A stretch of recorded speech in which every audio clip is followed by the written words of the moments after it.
नमस्कार dear 7th class students. हमारा next जो टॉपिक है लेसन है दोहे, लेसन 12। आज हम उसका व्याकरण भाग करेंगे, जिसमें मेन चीज़ है विविध शब्द प्रयोग। ठीक है, इसमें आप लोगों को पर्यायवाची शब्द, युगम शब्द, विलोम शब्द, समरूपी, भिन्नार्थक शब्द, इस प्रकार के शब्द आएंगे, जिनको आपने कैसे शब्द स्वरूप के अनुसार एडजस्ट करना है। सबसे पहले हमारे पास है, बहुत इजी टॉपिक है, आप लोग अक्सर इस विषय के बारे में अलग अलग चैप्टर में पढ़ चुके हो। तो जैसे यहाँ पे दिया हुआ है आपको एक दोहा है, कारज धीरे होतु है काहे होत अधीर, समय पाए तरुवर फले केतक सींचो नीर। अब जो ये दोहा दिया हुआ है, इसमें मोटे काले शब्दों के दो दो नाम लिखिए, यानी कि तरुवर और नीर। तरुवर यानी कि तरु, जिसके पर्यायवाची हैं पेड़ और वृक्ष, और दूसरा है नीर। नीर शब्द के दो पर्यायवाची हैं जल और पानी। ठीक है, अब चलते हैं हम नेक्स्ट पेज पे, जिसमें है क्वेश्चन नंबर 2। इसमें भी आप लोगों को बहुत सारे पर्यायवाची दिए हैं, और पिंक बॉक्स में आपको यहाँ पर इसके शब्द दिए हैं, जो आपने सही से चुनकर या खाली स्थान में फिल करना है। मनुष्य के पर्यायवाची हैं यहाँ 3, आदमी, मानव, मनुज, युद्ध, रण, संग्राम, समर। सोना के हैं स्वर्ण, कनक और कंचन, और कपड़ा शब्द के 3 पर्यायवाची हैं यहाँ पर, वस्त्र, अंबर और बसन। ठीक है, सरस्वती के 3 पर्यायवाची हैं शारदा, बागेश्वरी और भारती। इस तरह से आप लोगों ने यहाँ से चूज़ कर सकते हो। मेरे पास पुरानी बुक है तो मैं वहाँ से ये आपको करवा रही हूँ, अदरवाइज़ आप लोग अपनी कैपेबिलिटी के हिसाब से, क्योंकि ये सारे पर्यायवाची आप लोग पहले तो पिछली क्लासेस में भी पढ़ते आ रहे हो। नेक्स्ट है, इसमें बोला है कि शब्द समूहों में से उस शब्द पर घेरा लगाइए जो समूह से के अन्य शब्दों से भिन्न है, यानी कि अलग शब्द है। जैसे 3 पर्यायवाची सेम है, जैसे पवन, वायु, अनिल और दामिनी, विद्युत, चंचला। इस जो घेरा लगा है, यानी कि ये आपका डिफरेंट अलग शब्द है इन सभी पर्यायवाची शब्दों से अलग। भानु, रवि, दिनेश, ये सेम पर्याय है, और राकेश जो है वो चंद्रमा होता है, वो अलग शब्द है। ठीक है, तट, पुल, किनारा, ये तीनों एक ही शब्द के पर्याय हैं, और कुल जो है वो अलग शब्द है। सुगंध, महक, प्रसून और सौरभ। ठीक है, सौरभ, सुगंध, महक ये पर्यायवाची शब्द हैं एक शब्द के, और प्रसून ये भिन्न शब्द है। तो कई बार आप क्वेश्चन पढ़ने में भी कंफ्यूज हो जाते हैं कि पूछा क्या गया है, भिन्न शब्द पूछा गया है जो बाकी शब्दों से अलग है।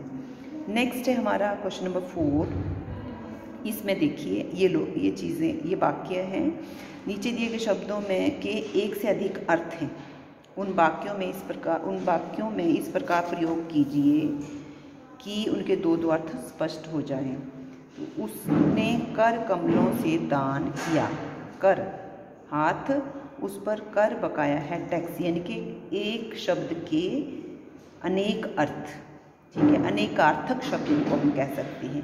जैसे हार है तो हार शब्द का एक अर्थ हो गया जो माला, गले का हार जिसको हम कहते हैं, और एक हार हो गया पराजित होना, पराजय। ठीक है, इस तरह से आपके पर्याय अनेकार्थक शब्द हैं, तो इनके आप वाक्य दो बनाने हैं, और दोनों में अलग अलग अर्थ प्रकट होना चाहिए। ग्रहण, ग्रहण एक चंद्र ग्रहण है, तुम भोजन ग्रहण कर लेना चाहिए, जैसे मैंने मंदिर का प्रसाद ग्रहण किया। तो इस तरह से इसके भी 2 अर्थ हैं, शब्द एक है, तो इसको क्या कहते हैं, अनेकार्थक शब्द। ठीक है, तो इस तरह से काल है, काल हो गया एक, जैसे भूतकाल की बात है, महारानी लक्ष्मीबाई अंग्रेजों का काल बन गई। काल मतलब एक समय होता है, एक होता है मृत्यु। ठीक है, फल, फल होता है एक हमारी मेहनत का फल, परिणाम, और एक फल होता है बाज़ार में बहुत से फल होते हैं, जैसे सेब, केला, अनार, इस तरह के शब्द जो फल हैं जो हम खाते हैं। उत्तर, उत्तर एक दिशा का नाम है और एक जवाब। तो वाक्य आप अपनी सहूलियत के हिसाब से कोई भी बना सकते हैं। आगे है ये, पहले आपने ये पिछले जो पढ़े हैं ये हैं हमारे अनेकार्थक शब्द। अब है समरूपी, भिन्नार्थक शब्द। समरूपी मतलब लगभग उच्चारण में सेम होते हैं, एक जैसे उच्चारण में आती हैं, लेकिन 19-20 का फ़र्क होता है। जैसे उधार और उद्धार दोनों शब्द हैं, अंतर जरा सा है उच्चारण में, बाकी लेकिन अर्थ इन दोनों के भिन्न है। जैसे वो उद्धार लेने आ गया, उद्धार, हे भगवान मेरा उद्धार करो, कल्याण करो जिसको कहते हैं, उसी तरह अन्य भी हैं। तो इनके हिसाब से आप लोगों ने सही वाक्य बनाना है। उदार, उदार होता है दयालु, उधार, उधार हम जिससे हम लेते हैं, राम ने मुझसे 100 रुपये उधार लिए। अपेक्षा है ना, अपेक्षा होता है एक्सपेक्टेशन, हमें, मुझे इस चीज़ की अपेक्षा नहीं थी, मुझे अच्छे अंक आने की अपेक्षा थी। उपेक्षा होता है किसी को तुच्छ, हम जब समझते हैं उसको उपेक्षित करते हैं। तो ये अलग अलग दोनों अर्थ है। प्रणाम, प्रमाण, एक परिणाम होता है, तो तीनों के अर्थ हैं। प्रणाम नमस्ते जब हम करते हैं किसी को, बड़े को, और प्रमाण होता है सबूत। एक प्रसाद होता है मंदिर का प्रसाद और प्रासाद होता है महल।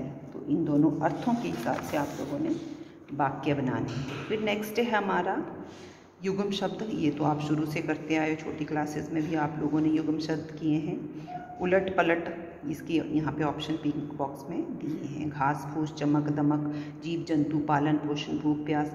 अब युग्म शब्द में क्या होता है, हमारे विलोम शब्द आ जाते हैं, साथ में कई बार सार्थक और निरर्थक शब्द, जैसे घास और फूस है ना, दोनों को एक दूसरे, जैसे फूस को हम घास के बिना नहीं बोल सकते, क्योंकि फूस शब्द जो है वो अपने आप में निरर्थक शब्द है, उसका अकेले कोई महत्व नहीं है।